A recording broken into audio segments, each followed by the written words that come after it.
So I will start by telling you that I am Liz Bankovich with the Buffalo Niagara Partnership. And you are in the right place if you are here how to professional tips on how to create and write a most effective application for the ATHENA Awards. And in a minute, I'm going to introduce you to Steve Bell. And Steve Bell is a real veteran. We're lucky to have him for the next hour. Steve has worked at the Buffalo News in the past for 20 years. He also worked for the Associated Press in Albany and Buffalo. And Steve had a 12-year career with Eric Moore and Associates, and he led the agency-wide crisis and reputational management, among other things. And Steve now is the managing partner of Steve Bell Communications. And before I officially have Steve lead this session, I do have a question for our audience. And perhaps you can put it in the chat. Which award are you, which award category are you nominating someone to? There's the organizational award, which is the for-profit category and nonprofit category. And there is the ATHENA Leadership Award and the Young Professional Award. Okay, great, because this will help Steve and myself gear the conversation. Let's see how many we have.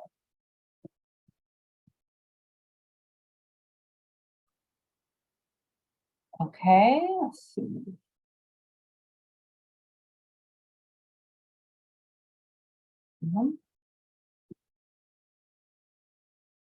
And if you're undecided, that's fine too, because you'll hear about everything. Sure. Okay, great. So we have every group represented. Okay, that's perfect. So there is the ATHENA Leadership Award, which we'd like to say is for the more seasoned veteran leader. We have the Young Professional Leadership Award, which is really up to age 40. So if you're wondering if someone's teetering, it's up to age 40. And we have the ATHENA Organizational Award, which there are two categories, the for-profit and the nonprofit. I also want to mention while we're here is that this entire ATHENA this ATHENA event, our title sponsor is Northwest Bank.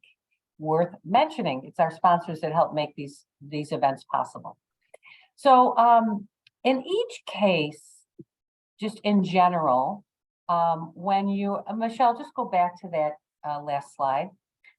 In general, when we're looking at whether it's an organization or an individual, we're really looking for people as individuals that are professionally successful, that they're committed to the betterment of the Buffalo Niagara region, and they actively assist others, particularly women.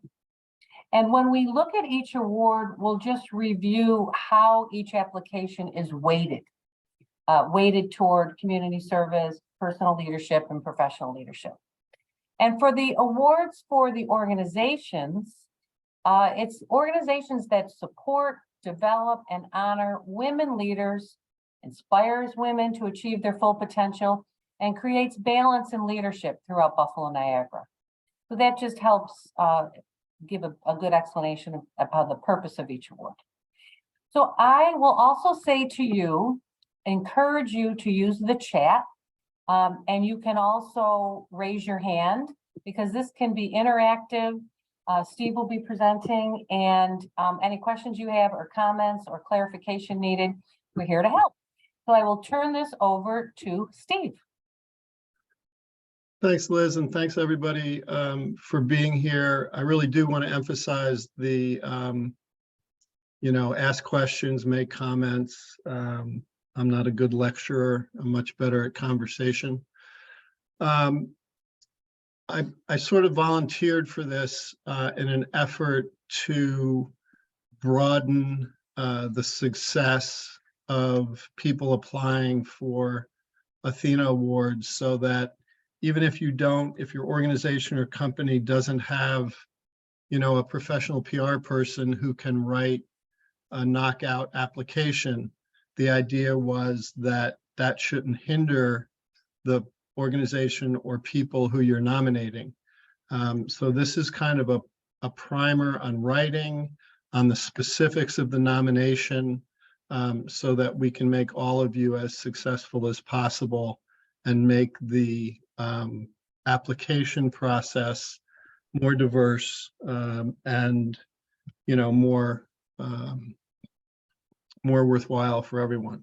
So a couple of things, kind of just basics that you may or may not be aware of. The first thing is it's best to talk to the person you're nominating about the nomination, interview them, and get them to talk about anecdotes and their successes and their philosophy. This isn't something where you need to surprise them, either with the nomination or even winning. The other thing is concentrate on the award. So the award specifically is for women who actively assist women in realizing their full leadership potential. So you may have someone who is just a wonderful CEO or EVP or whatever, who everyone likes and has achieved wonderful things in her career. But you need to steer the application to how she has helped other women. So that's a key focus for the whole thing. Now, when you're dealing with superlatives, which all of you will be dealing with in how you describe the people or even the organization that you're nominating, try to tell stories, try to use anecdotes, try to use data. It's much more important than saying, she's a kind and giving person and everyone is her friend. Tell us how is she kind? Show us why she's friends with everybody. You do much better when you're telling stories about someone that are real, rather than just using, nice superlatives or adjectives to describe somebody.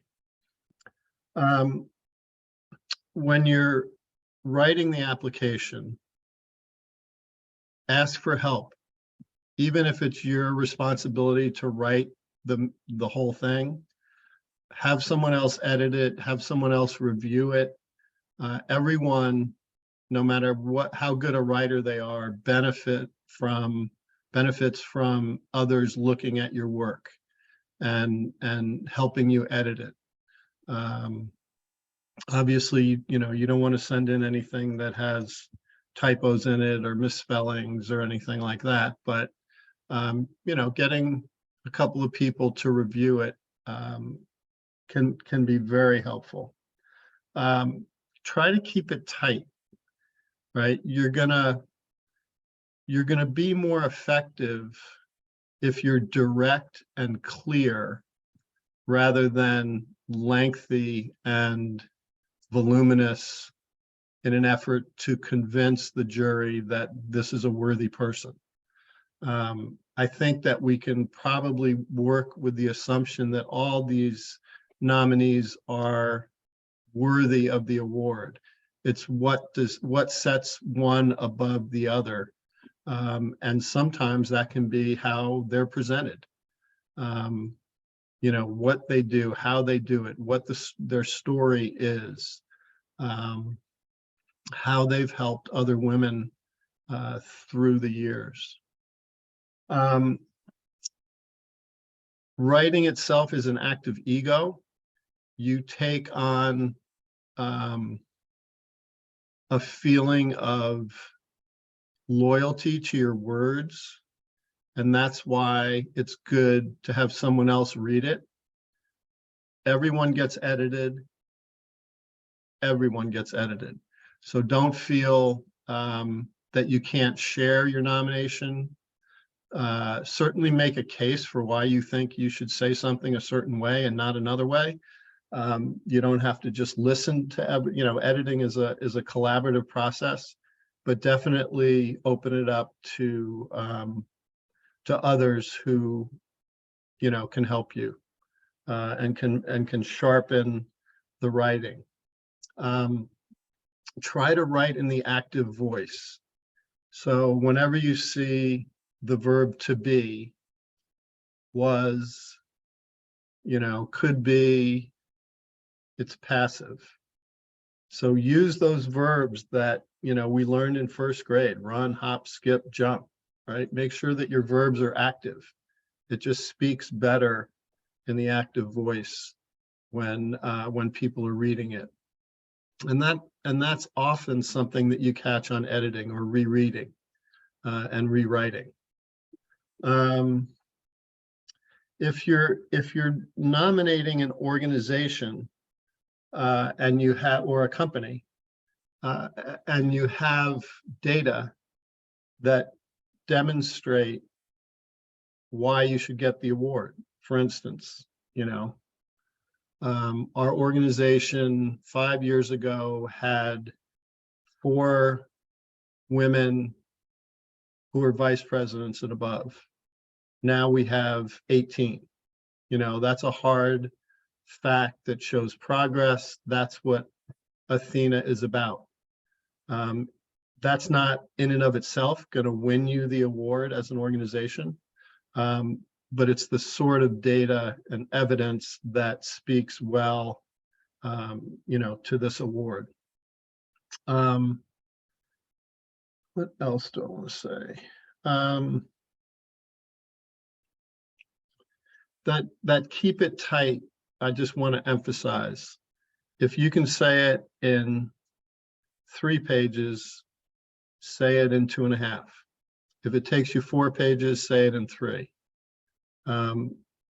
Typically what happens when I write is that I'll take a draft that, let's just say it's a page, and I'll read through it to make sure that it's clean, that I've said what I want to say, it's factually accurate, the spelling and grammar is correct.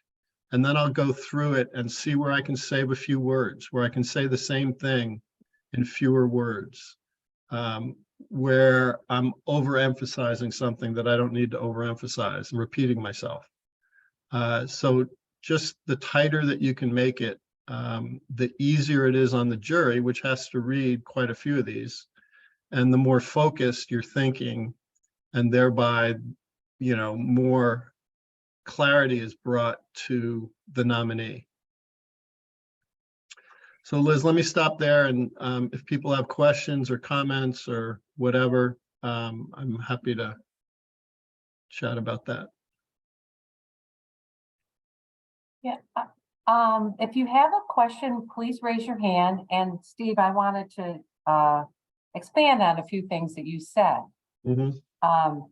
So as far as the process, so to help you understand, we have an executive committee that reviews every single nomination form.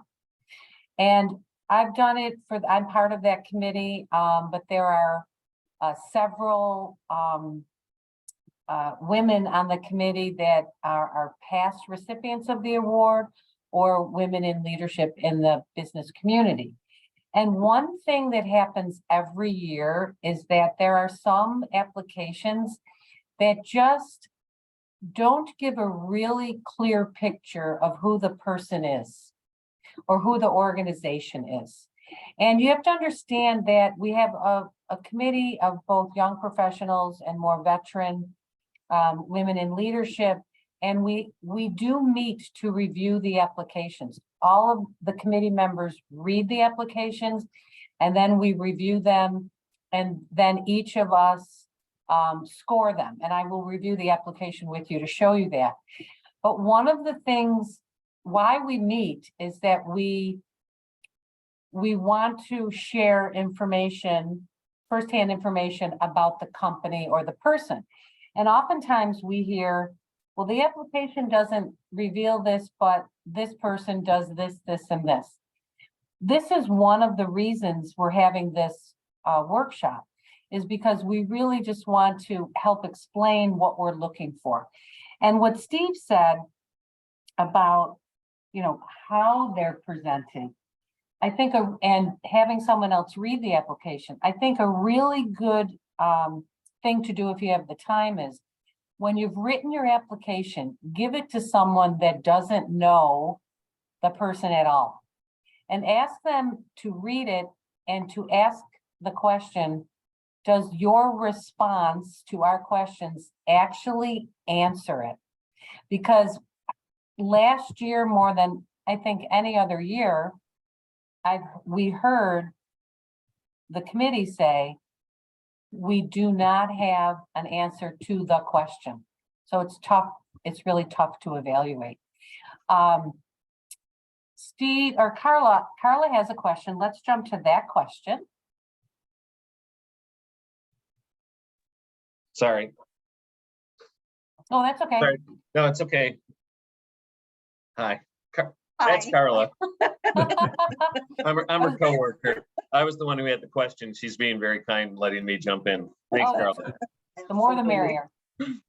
Yeah, so we had a question about, so we were putting together a leadership, a nonprofit agency award nomination. Great. My question is specifically related to the query about DEI activities, and it's also related to Steve's point about brevity, because when we've already kind of worked out a draft, and I've got about two pages describing all the activities within the past couple of years where our agency's been involved in trying to develop some DEI initiatives and work. Anyway, I have a sneaky suspicion that some of it is maybe too much or maybe not relevant. I was just curious if there was some advice or input, about what would be the information that might be most relevant in answering that. We don't want to overwhelm people with unnecessary stuff. So if there was any input on that. You know, to make it easier, I'm going to pull up the question so everyone sees it. And if you give me 1 second, I took time. I'm going to do that. Let's get to that.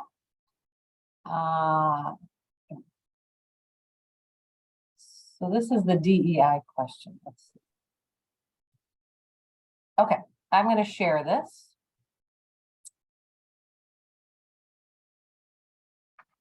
Okay.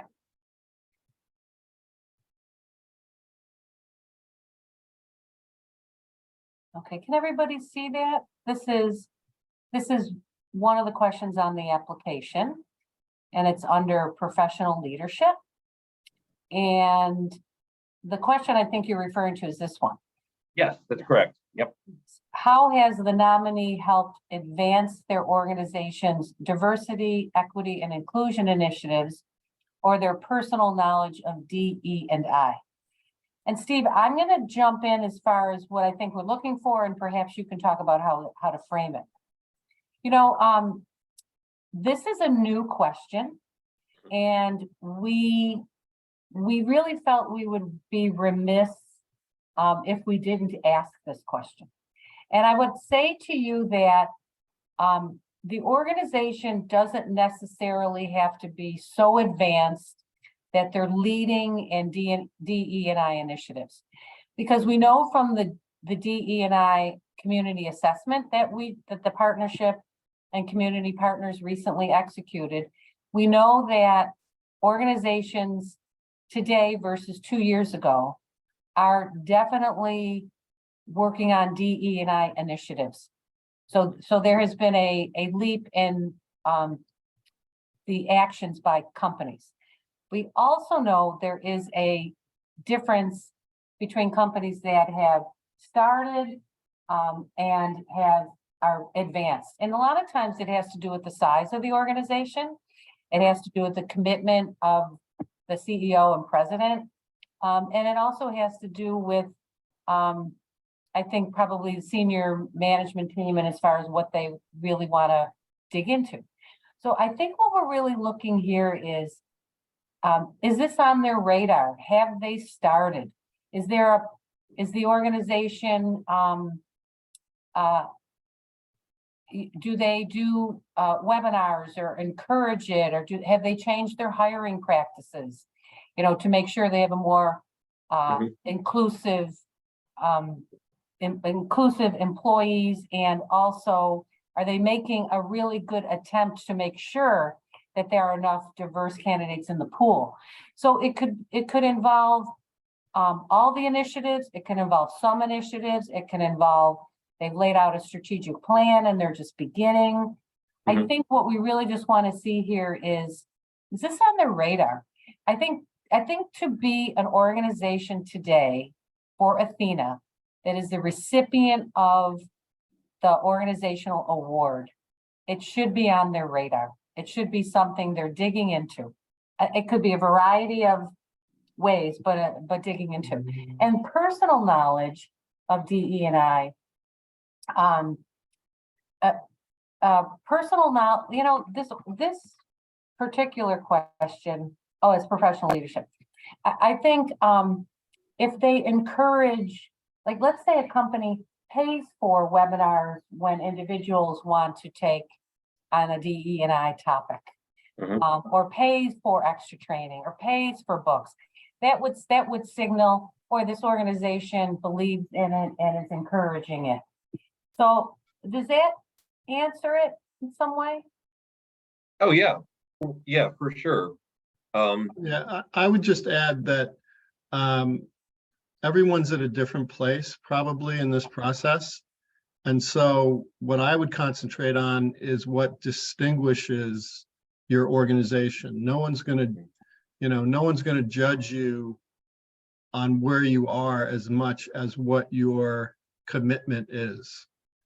So have you done the racial equity roundtable training? Have you done READY training from Buffalo Prep? Have you, do you have, a group reading, how to be an anti-racist, things like that, that it's more than just, our organization is committed to this. It's what have we done specifically that sets us apart, right? And M&T is huge and it's going to do something different than a small nonprofit, right? Yeah. And so the relativity is not as important, I think, as the specifics of what you've achieved. Okay. Yeah. I speaking largely for myself, when I was approaching the question, one of the things that I was wondering or trying to figure out was, is there perhaps a greater emphasis or need to emphasize whether the DEI efforts have specifically what impact they've had on women within an organization, whether it's encouraging, like, has your agency, developed a salary structure that's, say, genderless, or that it's, that you're trying to eliminate sort of that glass ceiling, or you're, encouraging, your efforts have been trying to encourage recruitment, and how many more, what kind of pipeline has been created for women from more diverse backgrounds, ethnic backgrounds. And but your answer is very helpful because, you're also including a little bit more broad area, and which is fine. And there's a variety of other things that I know we could talk about along those lines. And thank you for emphasizing that you recognize that agencies are going to be at different levels with this. And of course, because every agencies, as Mike, Steve, as you were saying, MNT is a larger organization and really has perhaps larger pool of resources and to draw upon to do something, whereas a smaller, say, nonprofit or smaller business is, they've got to run their business, and they may be at an earlier stage, and trying to recognize that still can be a huge effort and a reasonable effort and a laudable effort on their part. So anyway, yeah, I think that outlines the question. Thank you very much. Appreciate that. I do want to say, though, you are definitely on the right track too, to your point. Sure. About, okay. As it pertains to women. So the salary structure and the glass ceiling and the inequities, that's perfect. Yes, absolutely. Yeah. So I would, and I think this is a good example of something that Steve said. Okay. This nomination can't be a surprise for two reasons. One is you do want to give it your best shot and really make sure that it's a complete application. They will provide great information. And here's a great example of going to your contact at the organization and to say, can you ask the senior leaders or the directors what they have done or what's, because there's probably an initiative you may not even be aware of. So that, that I think definitely is one thing. And the other thing is, these applications, just to tell you about the process, these applications are due January 31st by midnight. And after that, we quickly gather everything and give it to our committee. And I already have our executive committee meeting scheduled to review the nominations. They read them ahead of time. And why was I telling you that? I was telling you that because when we vote on the nominees, the top 10 finalists for the Leadership Award and the Young Professional Award and the top 5 for the organizational, when we then notify them that they're a finalist and that they have to commit to being at the event. Because it's a complete surprise. And our president and CEO, Dottie Gallagher, myself, our committee, no one knows who the recipients are because the voting is private and it goes right to our accounting firm. So the finalists voting, it's really incredible. When we say this, we always say this is the truth because it's hard to believe that we vote, we send it to the accounting firm, they tabulate everything, they know how the scoring works, and literally we have to make sure that all I have to do is make sure that all of the committee sends those in, and if someone doesn't send it in, they tell me. I just say, hey, I didn't receive this from so and so. When they read it when it's read at the event, the only person that knows is the accounting firm. Only person that knows. So it's an interesting process, but we don't want it to be a surprise as far as the application goes. We want it to be the best application possible. So Suzanne had a question. Besides technical aspects of the application, is emphasis on recent or career-long achievements of the nominee? So that's something that we've heard a lot, and Liz can certainly go into it. My answer is that if someone has had if you're in the, I don't know, the older division, I guess, the more experienced veteran, the more experienced division, certainly efforts, throughout the person's career are going to be valuable. Yes. They might have had an opportunity, at the end of a previous job to do something really significant that then they had to wait to gain seniority in their next job to do. So there's nothing wrong with describing something that might have happened a few years ago if it's really, it really is a great anecdote about who the person is in this sphere. Yeah, and in some cases, as Steve talked about, if you are really going to relay through storytelling and through active words, so people really understand the scope and breadth of the achievement. And in some cases, for instance, when you're dealing with the community involvement of a person, you're going to list them. And that history is important because I think it shows the consistency and the commitment through that person's career. So again, we want to see the full picture of who this person is. The ATHENA Award is a impressive award, so you don't have to leave that out, because that will paint a picture. Before we move on to a couple other topics, are there any other questions about what we've talked about so far? Okay, I thought it would be worth mentioning. I'm going to pull up the application. I'm going to start with the ATHENA leadership. I'm going to share that. Second here.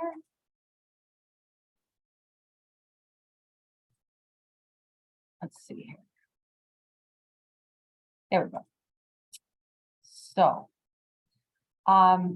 it is worth mentioning this, and I'll go through the other two as well. So this is the ATHENA Leadership Award, the more senior award. And it's important to take a look at this. This is how we weight the application.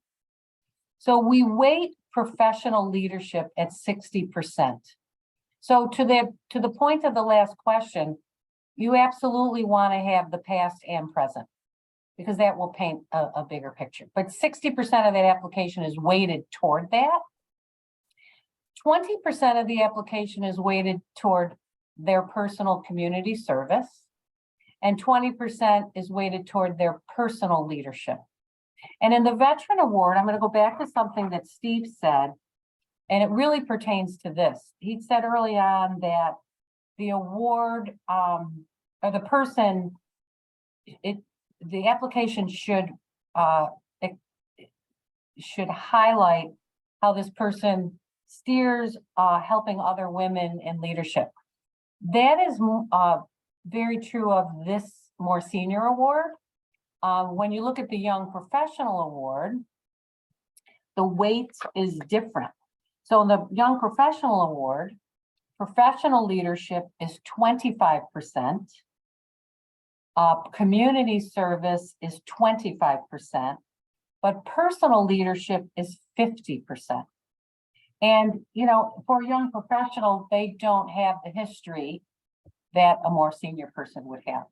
So when you look at those questions, just understand how they're weighted, and that's at the top of each application.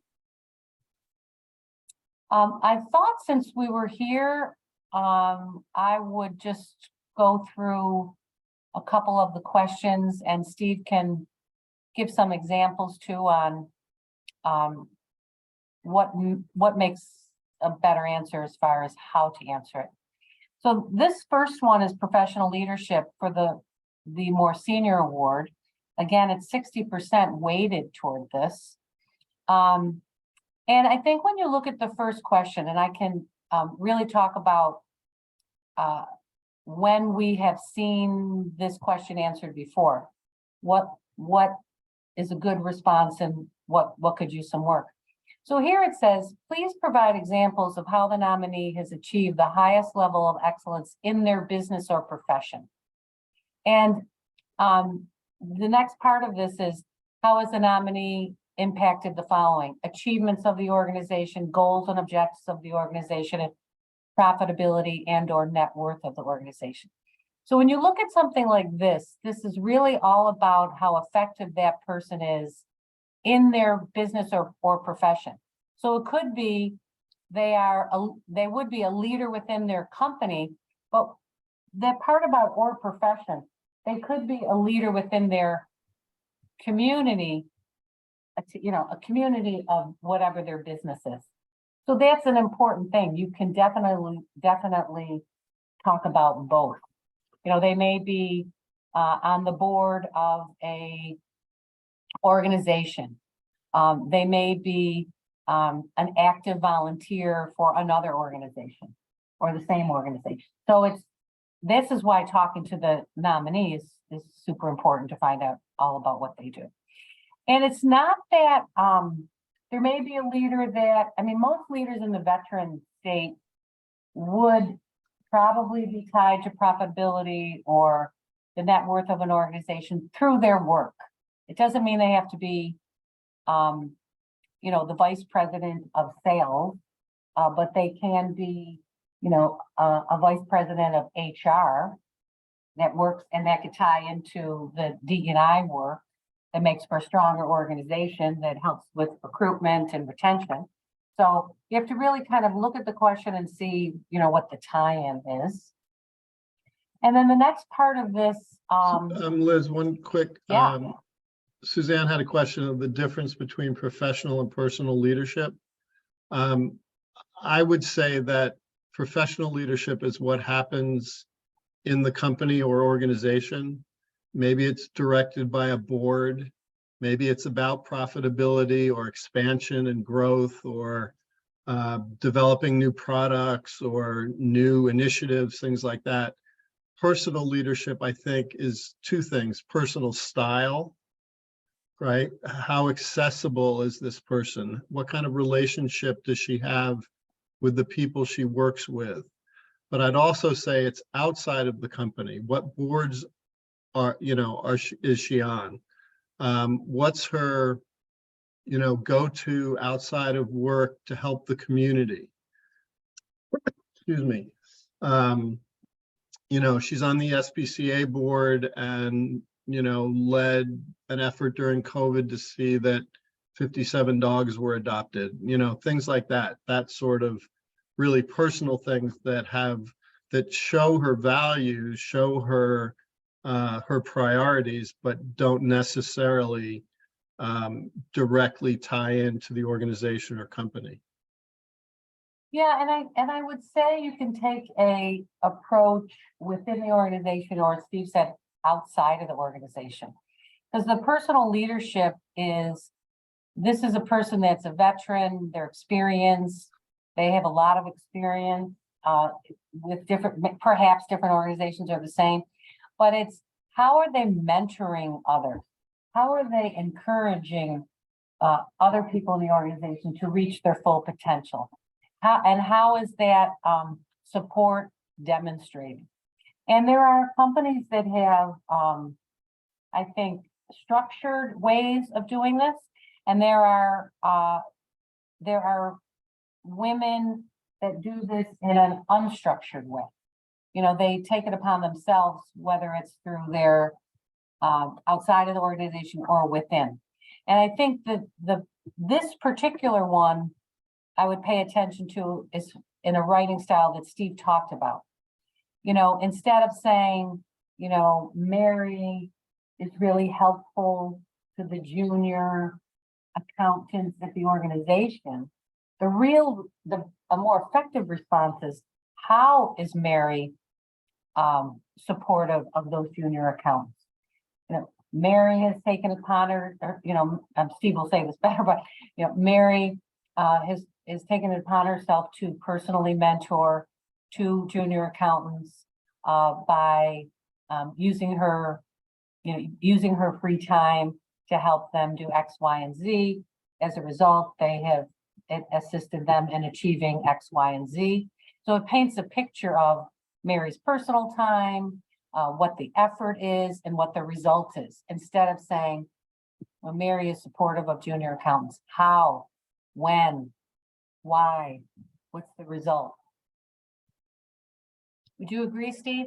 Yeah, for sure. I mean, you know, let's take a high-level attorney, a partner in a law firm who helps associates study for the bar. You know, that would be a perfect example, rather than just saying she's very supportive of younger associates, right? Or she likes to help younger associates. Well, she holds weekly seminars before the bar exam and helps them study for the bar, which, you know, she took 20 years ago, but she still cares about, you know, that sort of thing. Yeah, we were at one of our young professional program events a couple years ago. I was at one of these events, and there was a person there that was not a young professional, which is fine. We always say we don't card at the door. And I went up to him, and it was an attorney with one of our members, and I was talking to him and asked him why I was there and what he was doing. And he said the younger associates at their organization really needed to learn how to network and to connect. And he was at this event to help them. And I thought, wow, that's great, because we know a lot of people have challenges with networking and connecting, but we also know many law firms are built on the fact that people refer. So it's important to the health of that organization and the future of those younger associates. So it's things like that. You have to maybe ask questions and kind of get at what that person does on a personal level. They may think it's nothing, but it may be something very significant to the professional lives of people that are not as advanced as they are. I will go back to the beginning quickly. So we're talking about professional leadership. So these other questions talk about, has the person contributed to projects or processes to improve the quality? They may have volunteered. Let's say you got a new CRM. They may have volunteered to be a super user, you know, something like that. They're a super user. They put in time at night and on weekends to understand the CRM, and they took it upon themselves to help others learn it and to help the company that they're working with troubleshoot. You know, that's a really good specific thing. It could be a different kind of system. It could be a, you know, payroll system, or a, I want to say check writing, but accounts payable system, or it could be something to do with events planning for the organization, meaning maybe they volunteer to help with events that bring the office together. You know, it's things like that help with, well, that's the next one, they help with employee satisfaction. It's volunteer. I also think that, you know, for almost any of these applications, how did a leader or organizational handle the pandemic? Right? How did their leadership maintain the organization or company during that time when no one had any any guardrails? Nobody knew what to do. How did they step forward, and you know, how did they make it easy for people to work at home, and what has happened since? I mean, I think that that's a point of distinction in a successful organization over the last 3 or 4 years. Yeah, exactly. And some of those things led to other things. And that's another, you know, because of the pandemic, certain things changed, you know, for the better. And that may have led to other ideas, you know, that helped. This last one here says, please provide specific examples of how the nominee demonstrated excellence, creativity, and initiative in their business. And I think what Steve was talking about is a good example. I think in the pandemic, that led to some organizations working from home, some organizations having a hybrid approach to that, which may have led to creative ways to unite the office or unite the teams. So it's things like that might be a great question for the people that you are nominating, because those things might not even be top of mind, but it may be a way to get at them. I also think that if you can highlight change and innovation against challenges. So for instance, I'm on a board that 3 years ago really changed its character and the direction of the people that it served, because it recognized that the old model wasn't working as effectively as maybe it had, and it was time to change. So you know, no one likes change, and leadership is often most effective during times of change. The pandemic being another obvious example of change. But if there are things like that, you know, more so than increased sales 4% 3 years in a row, you know, it's like, how did they do that? They brought in new products, they brought in automation, they did, you know, whatever that is. But change and managing change and showing leadership during change can be a real distinguishing factor. Good point. I want to be cognizant of our time. I wanted to bring this to your attention. This is another great idea that came from our executive committee, and this is optional.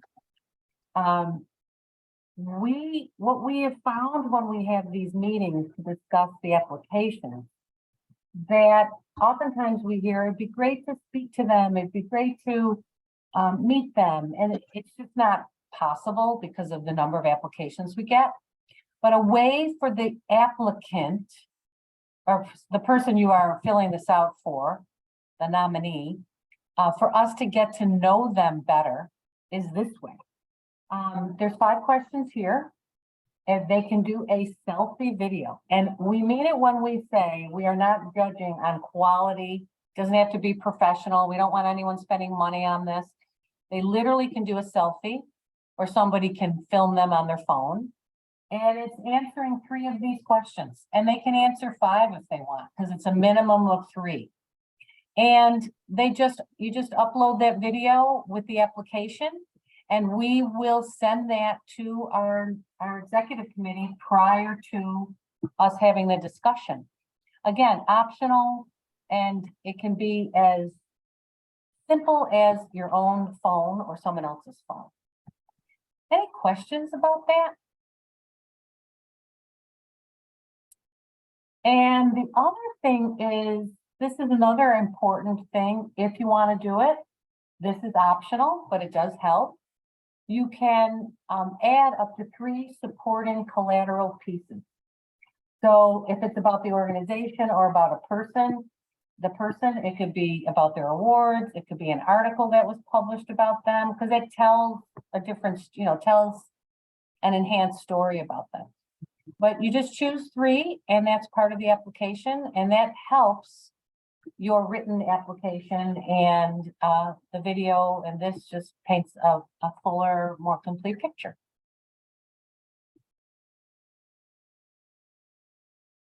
So before we exit, I just want to know, I'm going to stop sharing this. Just want to know, maybe by comments, did this answer your questions? Did it help you? Do you have any concerns? Is there something on your mind? You can either raise your hand or put it in the comments. And in the meantime, I just want to say I appreciate all the work that you're all doing. I've written a lot of nominations in my career, and they're a lot of work. It's not often appreciated unless you win, and it's beyond your day-to-day. So you all deserve credit for taking the time and making the commitment on behalf of a leader or an organization or company. And I really appreciate the time that you're taking. I do too. I do think that this is a valuable step you're taking, because it gives you, I think, a little inside track on how to have a better application. I will also say this, Steve is super generous. If you have any questions for Steve, you can send those questions to him. What we're going to do is send you this recording, and we'll include Steve's information. And you can reach out to Steve or myself. Both of our emails will be on that thank you email we send out. And also, if you are a member of the partnership, this will be in our member portal. So if there's anyone else who wants to take a look at it, they can. And if you are a non-member here, you'll get this in our thank you email. So you'll have the recording as well. And one last thing I should have said up front, I am not on the committee.